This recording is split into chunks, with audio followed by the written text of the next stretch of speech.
Good morning. I'm Jen Ryan Brown. My pronouns are she, her, hers, and I am a member of the Worship Associates and the board here at the Unitarian Universalist Area Church at First Parish in Sherborne. Now let us begin this morning by taking a deep breath in and letting it out. We gather to worship, our hearts alive with hope that we will be truly seen, that we here will be welcomed into the garden of this community, where the simple and the elegant, the fluted and the frilled, the shy and the dramatic complement one another and are treasured. May we know that here each contributes in their way to the beauty of the whole. Come, let us worship together, all genders, sexualities, politics, clappers and non-clappers, progressive or conservatives. May we root ourselves in the values of this faith: compassion, courage, transcendence, justice, and transformation. Welcome.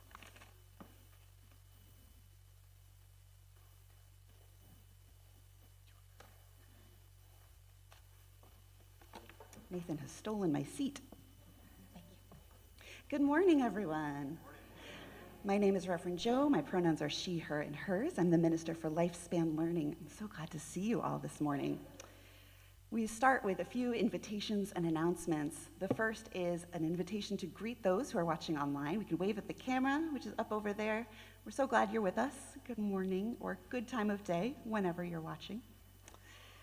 A few logistical announcements. First, over to the right of the pulpit, you'll find prayer cards if you want to write something for us to lift up, or you can just light a candle.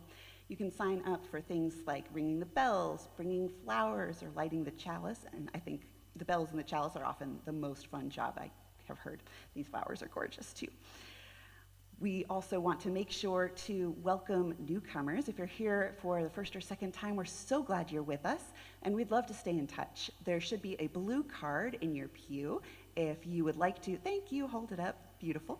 You can fill it out with your contact information, and if you'd like us to be in contact with you, you can put that in the basket as it goes around during the offering, or hand it to any one of us in the robes at the end of the service.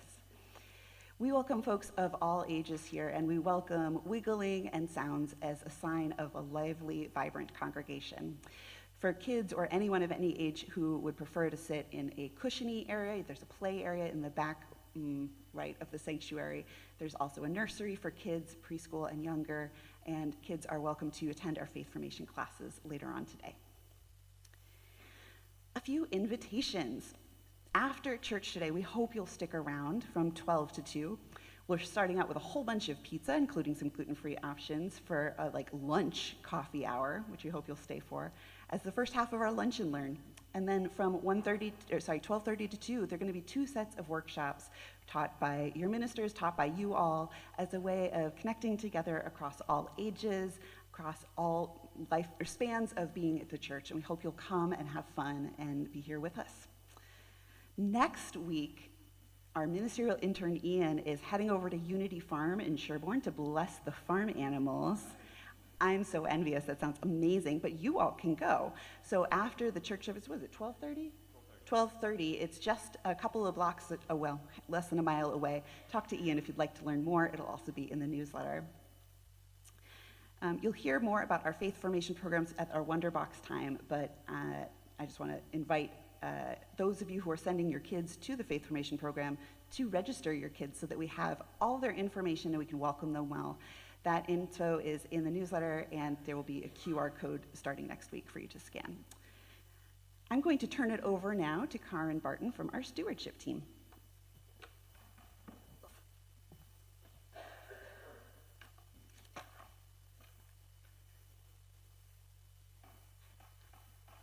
Good morning. I'm Karen Barton. My pronouns are she, her. I am a co-chair of the Stewardship Committee, and I am here. Oh, thank you.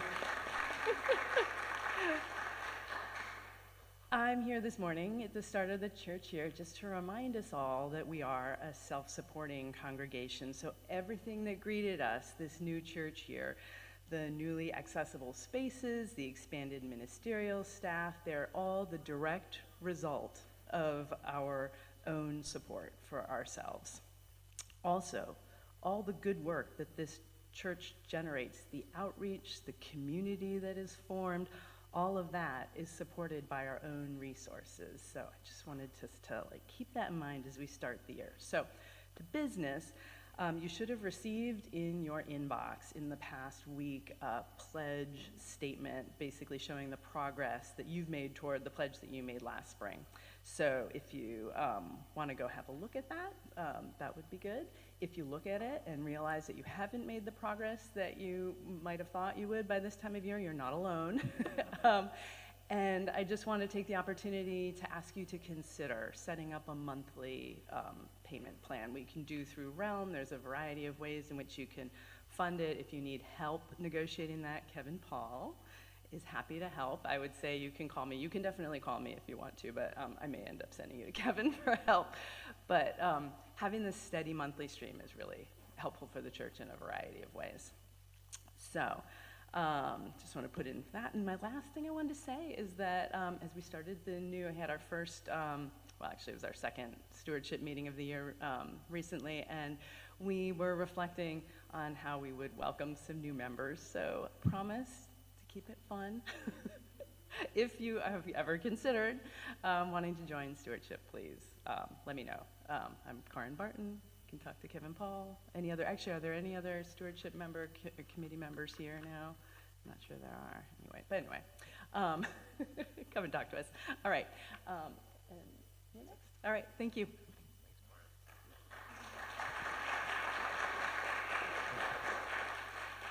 Good morning, everybody. Before I ask us to greet our neighbors, I'm just super excited. We have India Wood, who's back for the weekend. India was our longtime youth coordinator and our tech czar, goddess, all the things up there. We miss you. We love you. It's great to see you. Or big thanks to Hank Roush, who's doing tech this morning up in the choir loft. So thank you, Hank. With that, I invite us to say good morning to somebody we have not had the chance to say good morning to yet.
Here we have gathered side by side, circle of kinship, come and step inside. May all who seek here find a kindly word. May all who speak here feel they have been heard. Sing now together this our heart's own song.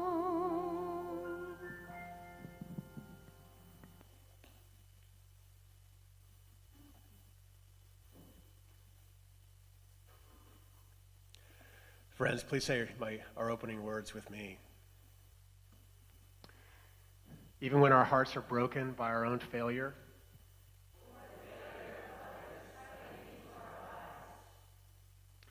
even we have done all we can, and life is still broken.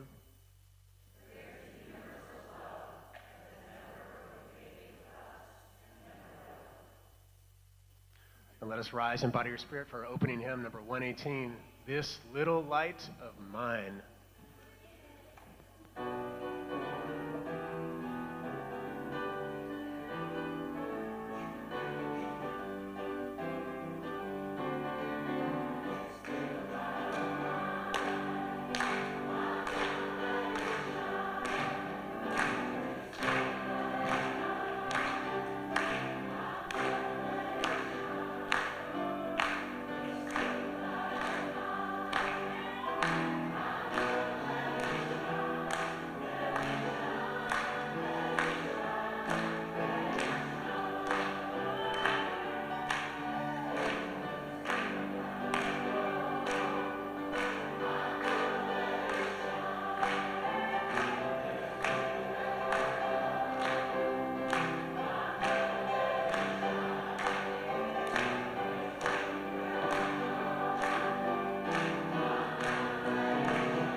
All right.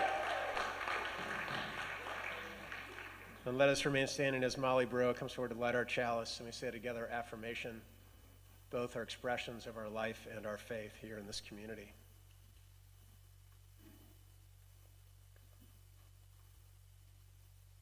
Let us say together, love is the spirit of this church, and service is love. This is our great covenant, to dwell together in peace, to seek truth in love, and to help one another.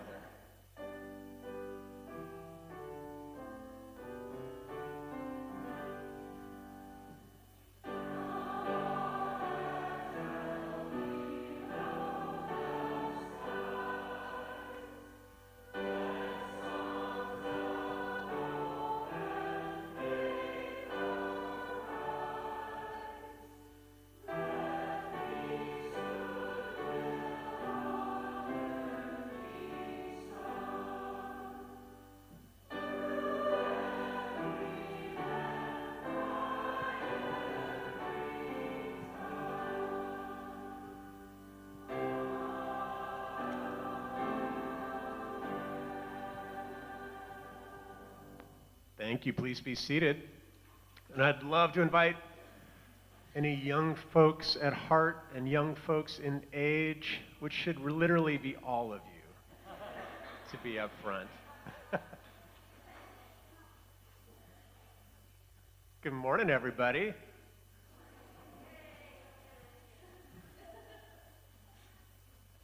Ian's got an amazing wonder box I'm super excited about. But before he does that, we are a cooperative church, both in terms of, like, we're pretty cooperative. Like, we work together well. Like, we like each other, and we rely on each other a lot. So Miranda Miller, who's on our Faith Formation team. Hi, Miranda. Good morning. Miranda, you're already here for a meeting early this morning at 9. So you've already put in your church time in. Yes. You just wanted to give us a little bit of heads up about Faith Formation stuff before Ian gives his wonder box, yeah? Okay. Hey, good morning, everybody. I was really excited, even just this morning, to see a bunch of new faces in here and get to meet people. And we were just talking as a committee about what we think maybe some people don't know, which is the secret. The secret is that working for the Faith Formation Committee, being a teacher, being a substitute, hanging out with the kids is a really unique way to learn about our faith, to kind of live out our values and be the people we want to be. Is that the right way to say it? To practice that and to meet a lot of people. Some of them are small, and some of them are large, and they come with families. And it is a really, really wonderful way to learn all of these things. And we have a pretty great setup going on, and we are here to help you if you are curious about how you might be helpful. We would really love to hear from you because, like Nathan said, we all work together in this, and it is a true joy. Thank you, those of you who drop off your kids and who participate. Thank you for sharing these people with us because they are pretty incredible. I was lucky enough to be in the 6th and 7th grade classroom last week. I don't know if you read in the bulletin about the water ceremony that we got to do, which was a very simple version of the water ceremony that we do here, but it was beautiful, and it was really, really special to be a part of. We ended up using food coloring, so we took water from a pitcher, and we split that water between I think there were maybe 7 of us in there, and then we got to choose some food coloring to make that water our own, and to imbue it with all of the ways that we could think about that this place, this building and the people inside it, help renew us. And then, one by one, we were able to share that and pour the water back into one vessel together, and to see all the colors mix. And so it was really powerful. So if I could give you a gift, I would love to give you the gift of experiencing something like that. So again, if you're curious, please reach out to Rev Joe or to one of us on the committee, or anybody that you see, and we'll find you. All right, thanks. Thank you so much. So, wow, there's so many of you all here today. That's great. When I was younger, and then when I got a little older, and still now when I'm my age, one of my favorite genres of book are the Choose Your Own Adventure books. Have you ever read any of these? Have you read those? You have a series of them? I'm jealous. So, what I did is I wrote a Choose Your Own Adventure for all of you today. Who would like to come up to the Wonder Box? You want to come up to the Wonder Box?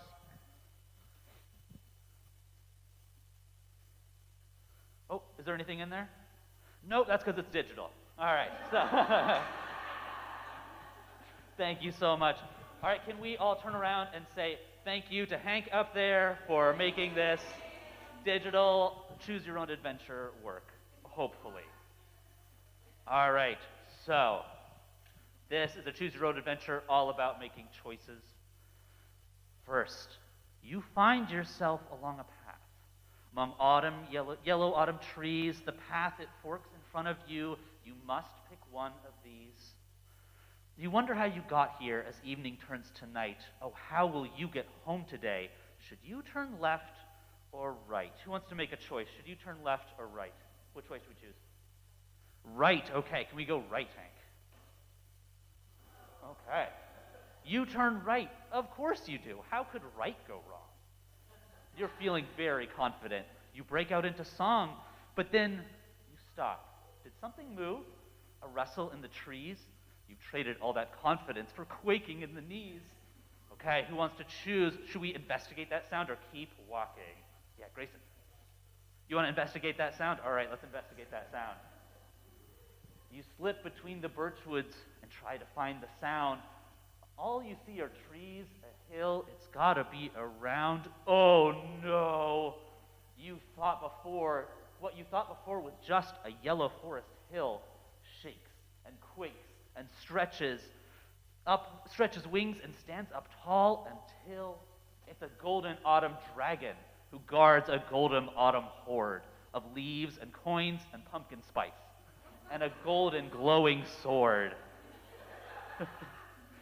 I'm going to put this one to everybody. Raise your hand if you think that we should talk to the dragon. Raise your hand if you think we should talk to the dragon. Great. Raise your hand if you think we should try to grab the sword. All right. All right, I think that the talking to's had it, so we're going to try to talk to that dragon. Hello, you say, trying not to sound as frightened as you feel. How do you do this evening? Please don't make me your next meal. You think that I will eat you? As the dragon asked the dragon with a sigh. Why is that the assumption of every passerby? Your singing woke me up, it's true, but I swear that I'm not cross. I only want to offer help. It seems like you are lost. All right, I'm going to ask one of you, should we ask her how to get out of here, or do you not believe her and you try to grab the sword again? Yeah. Ask her how to get out of here? Okay, let's ask for help. Oh, you calmly open up your eyes. Your dream had a pleasant end. It was all a dream. And now you're home. You're safe and sound, tucked into your bed. The moon outside your window. You feel your heartbeat slow. You lay back down and close your eyes. More dreams to come, you know. Come morn, you know that you will have more choices to decide. You won't always know if there were ones you should have tried. Because not all are quite so simple as simply right or left. Some will leave you happy, and some will leave you quite bereft. Remember this, no matter what or how your life unfolds, there are always choices you can delicately hold. There are times in life you're joyful, there are times in life you'll lose. But life has one eternal gift. You always get to choose. That's my wonder box for all of you. Thank you for playing. Thank you for playing. Thank all of you for playing. And thank you again to Hank for making that work. All right, let's sing our children out. Let's sing our young ones out.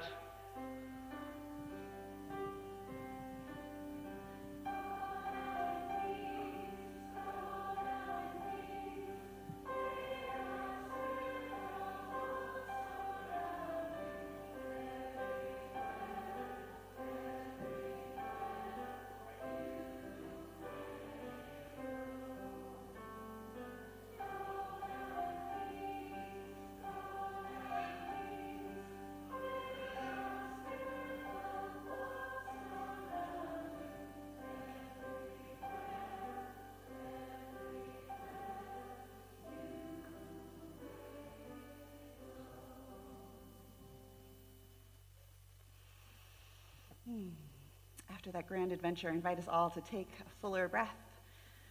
See if you can relax in your body, let go of anything that is willing to be let go of in your body. We take this time to draw nearer to our center, to ourselves. Whether you're here in the sanctuary or at home, we invite you to settle in and give yourself these moments of prayer or silence or stillness. And we begin with our call to prayer in song. We'll sing together Sanctuary.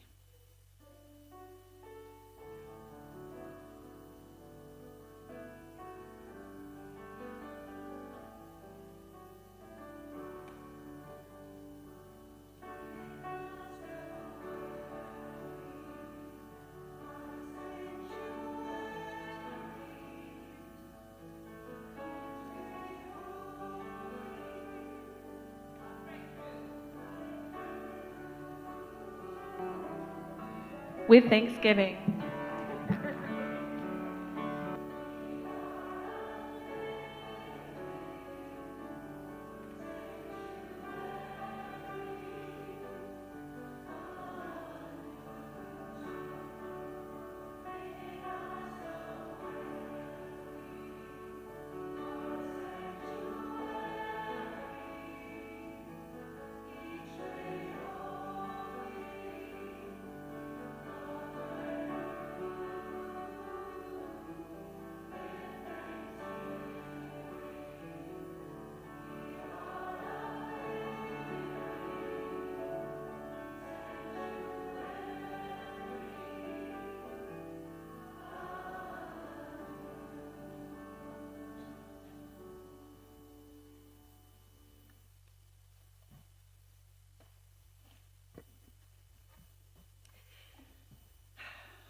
We know that whenever we gather as a people, there's so much on our hearts. Joys and sorrows, hopes and prayers and gratitudes. We make a space each week to lift it up whether in words or in the silence of our hearts. Beginning with our prayers for our loved ones, these are the words that were shared. First, a prayer from Hank and Susan Rausch for Andrea, who's in the early stages of treatment for breast cancer. And a prayer from Holly Marston for Paul Marston, who is also dealing with cancer. We pray for healing.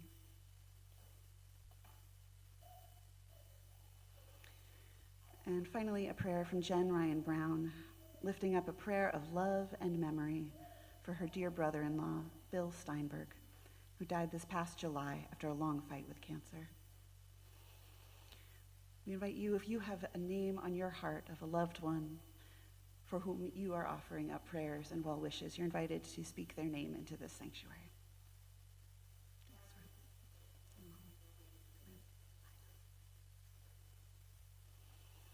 For all of these, we light a candle.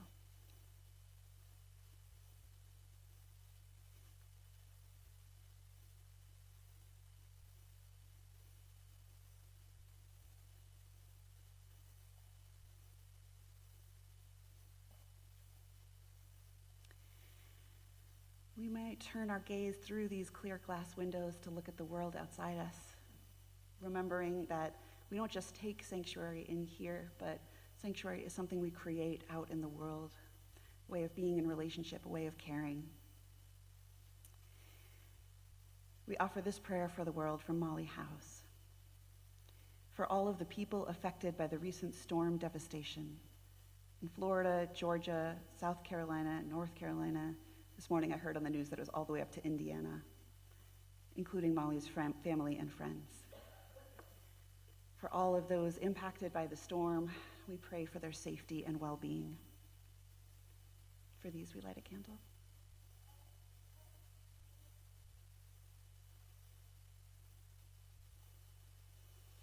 And even when there is this heaviness on our heart, these things that we're yearning for, we make space for gratitude.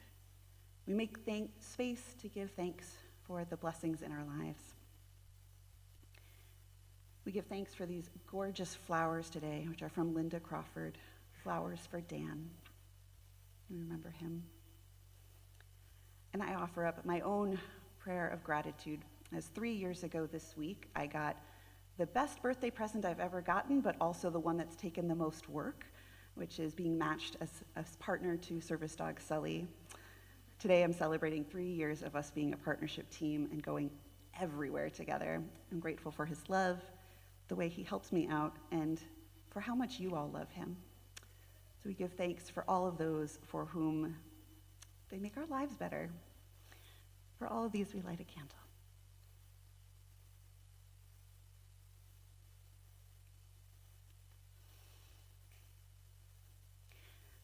And I invite you to join me in a moment of prayer or meditation, just offering up our wishes.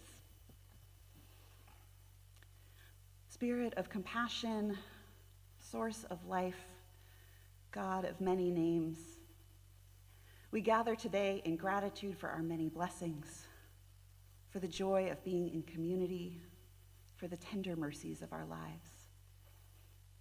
And we also ache with grief and concern and anger about the terrible violence in the world and the human capacity to inflict harm on one another, about the way the storms rage and the waters rise. We seek solace in our seeming powerlessness. We hold in our embrace those seeking shelters and those mourning the loss of loved ones, the tattered fabric of their lives. And we pray for those with the power to create peace, that they may recognize the fragile and vulnerable humanity of those across from them and see how we are all one. Source of compassion, may all who seek comfort and safety find themselves in a place without fear or hatred. May all who suffer in pain or in anger be held in a gentle, loving care to ease and heal their wounds. As we seek to build the beloved community, may we be ever guided by our faith in the ability that love can break down injustice, and in our ability to love beyond belief. Let us be together in a time of sacred, prayerful silence.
Hello, my name is Hannah Zarin. I'm a worship associate here. This poem is called The Road Not Taken by Robert Frost, and I feel like it kind of relates to our Wonder Box as well, because it's like the different paths and also going through an autumn wood. Okay. Two roads diverged in a yellow wood, and sorry I could not travel both. And be one traveler long I stood, and looked down one as far as I could to where it bent in the undergrowth. Then took the other just as fair, and having perhaps the better claim, because it was grassy and wanted wear. Though as for that, the passing there had warned them really about the same. And both that morning equally lay, in leaves no step had trodden black. Oh, I kept the first for another day, yet knowing how way leads to way, I doubted if I should ever come back. I shall be telling this with a sigh, somewhere ages and ages hence. Two roads diverged in a wood, and I took the one less traveled by, and that has made all the difference.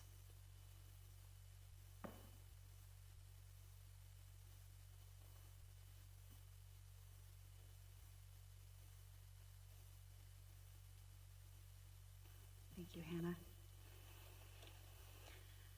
Every week we collect an offering and we give it all away to support an organization that lives out our values of love, service, justice, and peace. And we're able to give away 100% of our offering thanks to your pledges to our church, which keep us going.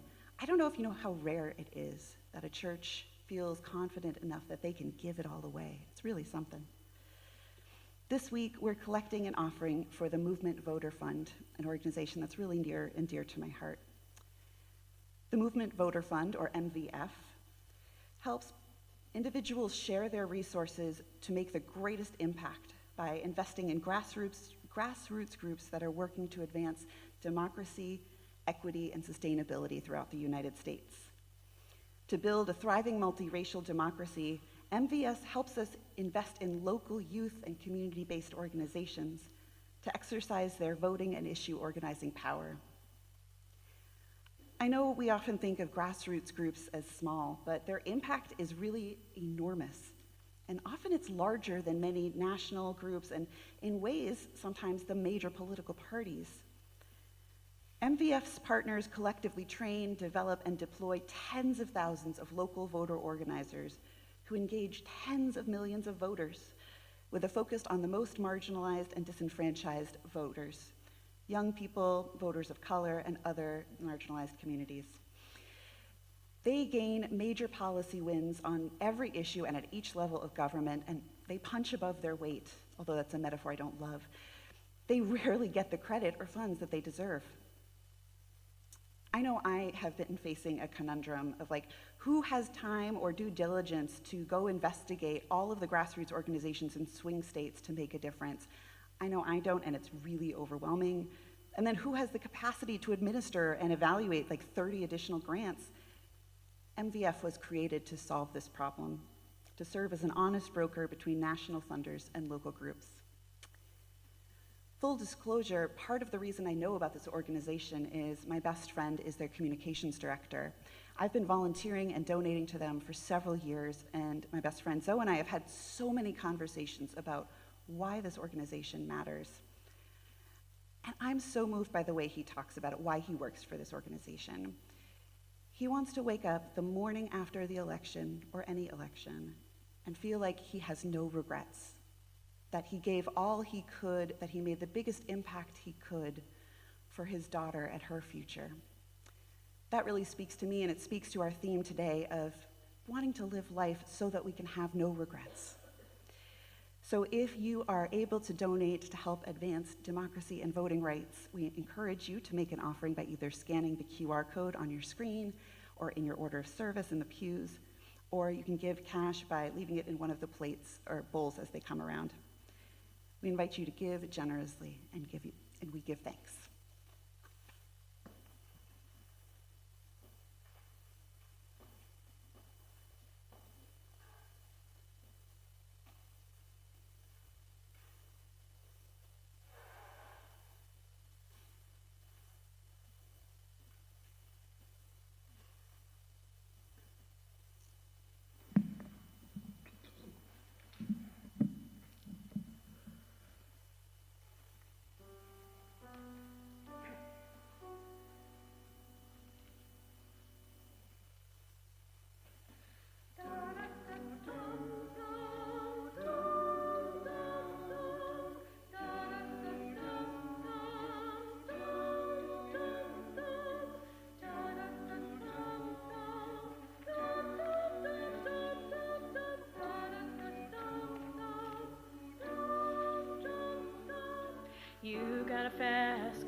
maybe we make a deal.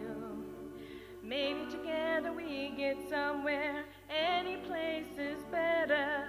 Starting from zero, got nothing to lose. Maybe we'll make something. Me, myself, I got nothing to prove.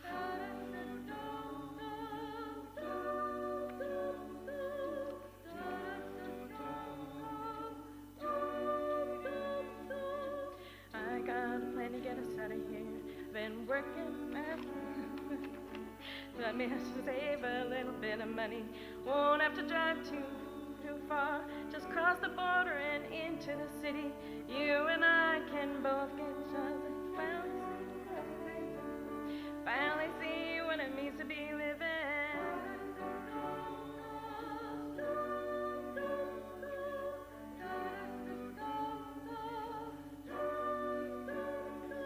See, my old man's got a problem. He lives with a bottle, that's the way it is. It says his body's too old for working. His body's too young to look like his. My mama's went off and left him. She wanted more from life than he could give. I said, somebody's gotta take care of him. So I quit school, that's what I did.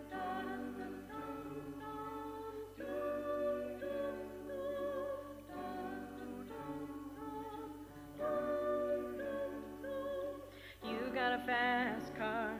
Is it fast enough so we can fly away? We gotta make a decision to leave tonight or live and die this way.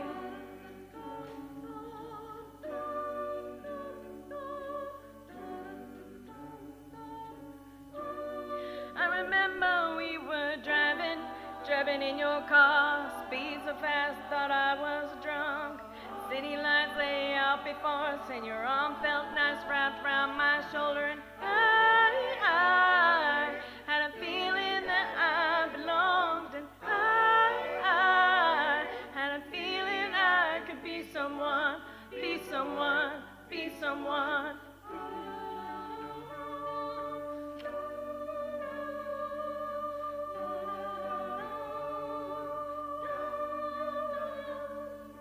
You got a fast car. We go cruising, entertain ourselves. You still ain't got a job. I work in a market as a checkout girl. I know things will get better. You'll find work and I'll get promoted, and we'll move out of the shelter, buy a bigger house and live in the suburbs.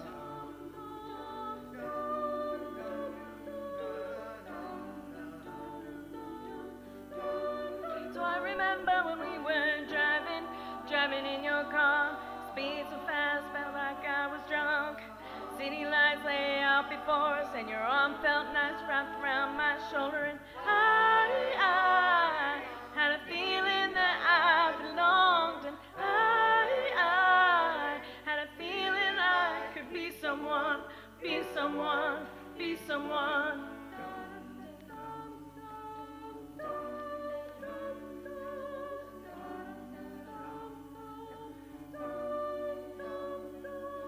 You got a fast car. I got a job that pays all our bills. You stay out drinking late at the bar. See more your friends than you do of your kids. I'd always hoped for better. Thought maybe together you and me'd find it. You got no plans, ain't going nowhere. Say take a fast car and keep on driving.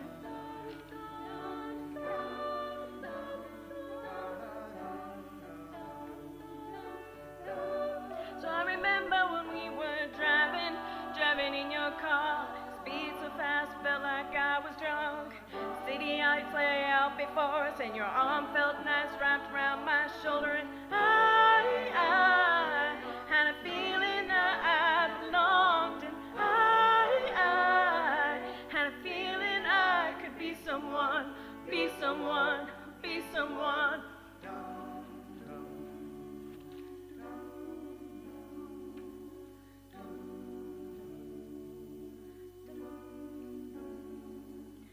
You got a fast car. Is it fast enough so you can fly away? You gotta make a decision to leave tonight or live and die this way.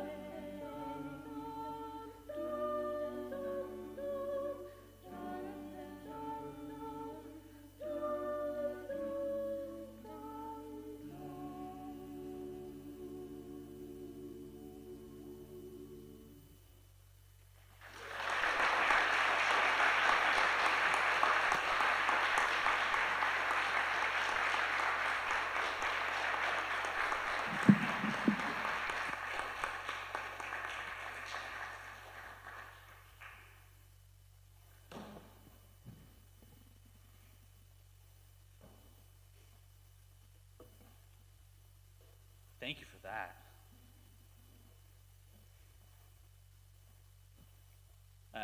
You'll have to forgive me.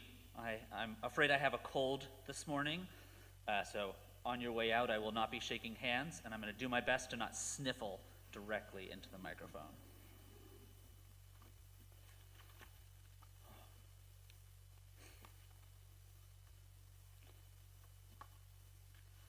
Also, I will not admit to anyone exactly how much time I spent on that Wonder Box.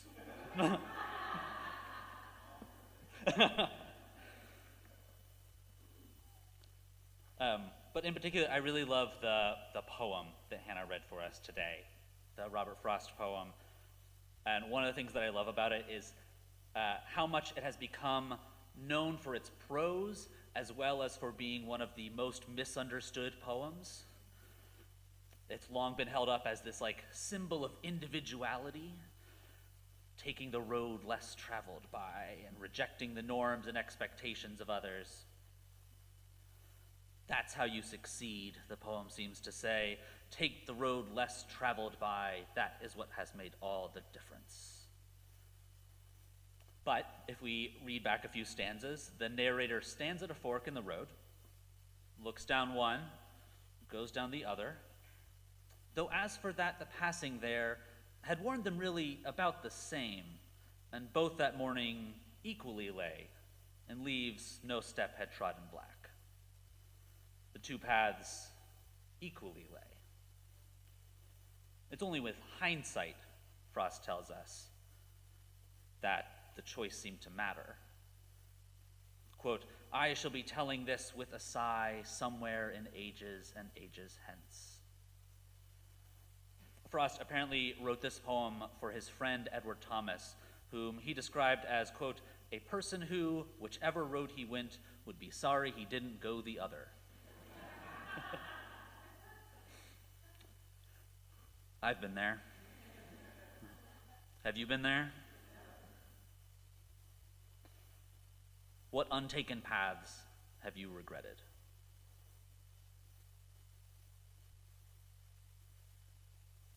Because life is full of forks. And despite what Frost is saying, sometimes, more than sometimes, those choices make a big difference. Choosing a college, whether or not to have a baby, deciding whether to ask for help, to stay or to leave. I'm sure we can all think of examples. And as I was writing this sermon, I was wrestling with this poem. Wrestling with Frost and his intended meaning, because even though I understand what the poem is saying, I still find myself drawn to that misunderstanding. That when you come to a fork in the road, choosing one or the other makes all the difference. Because Robert, Mr. Frost, it has to. Doesn't it? He didn't answer. And maybe you're thinking, hey, Ian, you're the one who picked the reading. Why'd you pick one for your first sermon here that you had to wrestle with? I was certainly thinking that.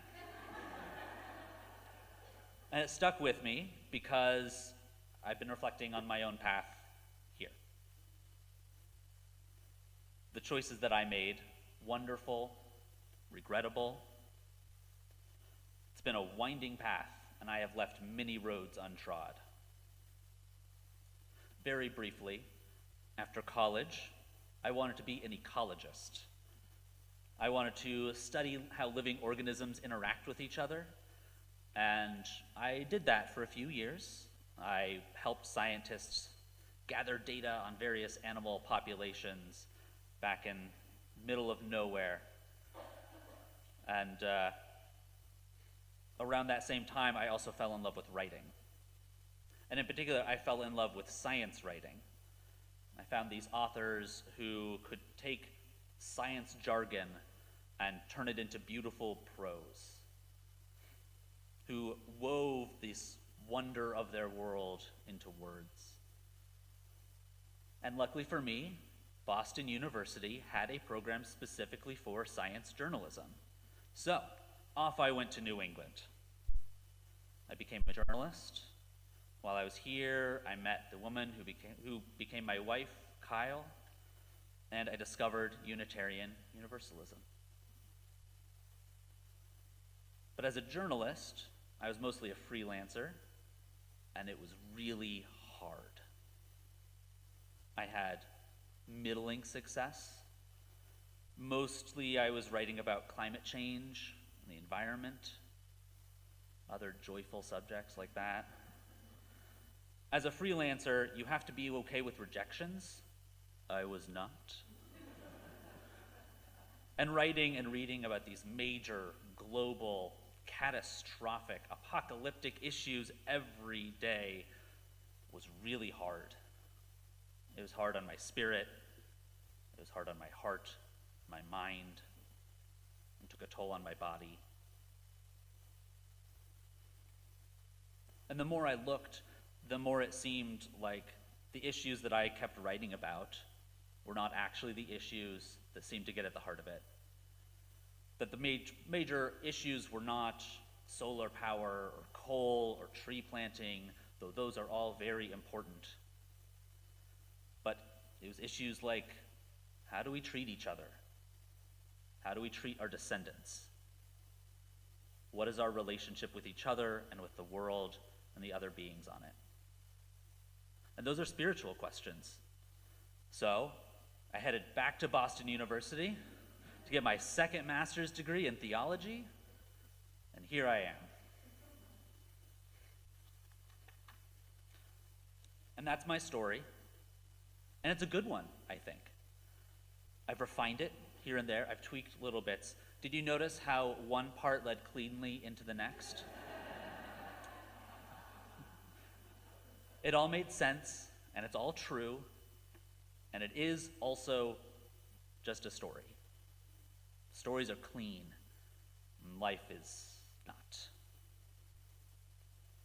We all choose which parts of our story to emphasize and what to leave out. Just like Frost's friend did, hearkening back towards taking the one road and not the other, we pick which choices define us. Which ones made all the difference. But it's almost never that simple, is it? I am really happy to be here, and I'm really excited to see what choices a career in ministry will bring. And on my worst days, I wonder what my life as an ecologist might have been like, or a successful writer. As if there were a single fork in the road where I could have chosen to turn left or right. But the truth is not so simple.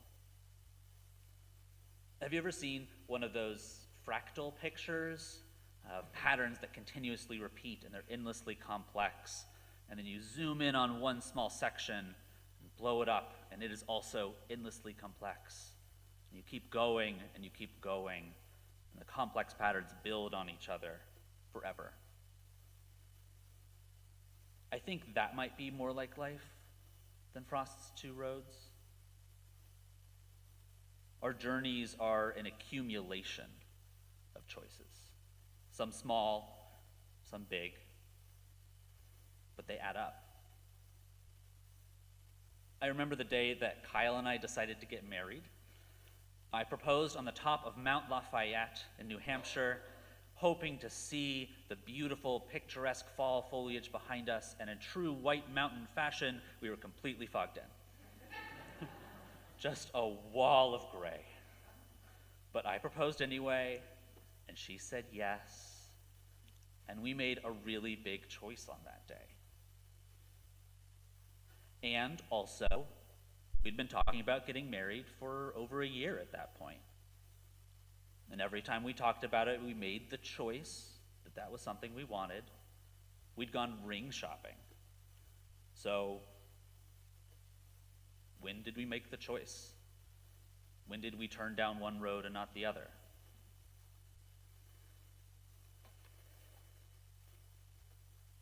point of Frost's poem, I think, what I've wrestled with it, is that it's not that choices don't matter. It's that the binary is false, that fork in the road. Because some decisions in life are absolutely life-defining, and they are almost never made in a vacuum. Our roads are built on our accumulated choices. When I was a journalist, I was miserable. It wasn't working, and I kept trying to make it work, and I was in a deep depression. I had anxiety, I was stressed about money, and despite the story I just told you, I didn't one day decide to quit and go become a minister. First, I just decided to go outside more. I decided to go for walks. I decided to ask for help. I decided to start listening to my heart more. And I kept following that. And that's what paved my road here. And we can do that. Whatever our regrets, whatever choices we've made, we always get to make new ones. And that's what grace is, I think. That whatever our past choices might have been, maybe even in spite of them, we get to keep choosing to make new ones. We get to keep choosing to follow our hearts. And the big choices in front of us or behind us, they can feel pretty heavy, can't they? Can't they? And if you are under that weight today, know that you are in a community, that you are with people who will love you and will be here for you if you decide to ask for help. And maybe we can all try to make just one small decision. That one small decision that comes from your heart and will lead to the next one. Because those add up. Those make all the difference. Amen.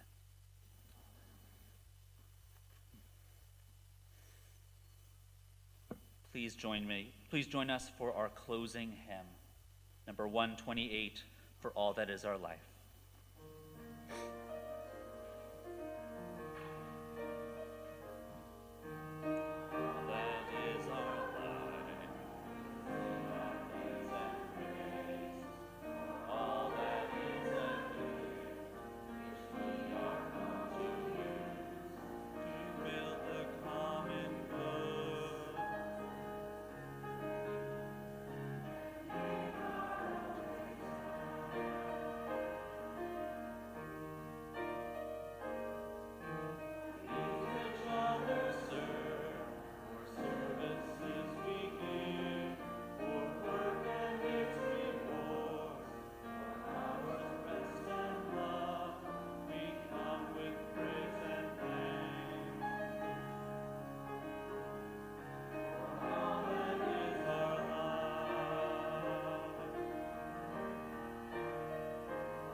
Before we say our call to ministry and benediction, we want to again invite you to stick around for our lunch and learn, first for pizza and then workshops. Let me just tell you very briefly what you can choose from, what's going to entice you. Poetry and journaling with me, exploring the building and getting weird stories with Nathan. The best, you can do that one twice so you don't have to, you don't have to regret your fork in the road. Creative movement with Nia, and then later there will be cooking for community care with Hank. So if any of those or all of those sound enticing, please stick around.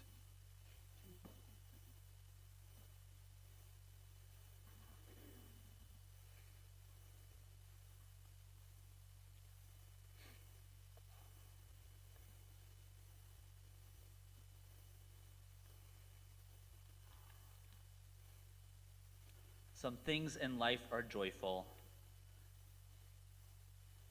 I'm forgetting what that last slide said. Come on. We are all here in this life to make choices together for ourselves and for each other. May our choices be towards our heart and towards each other. Go in peace.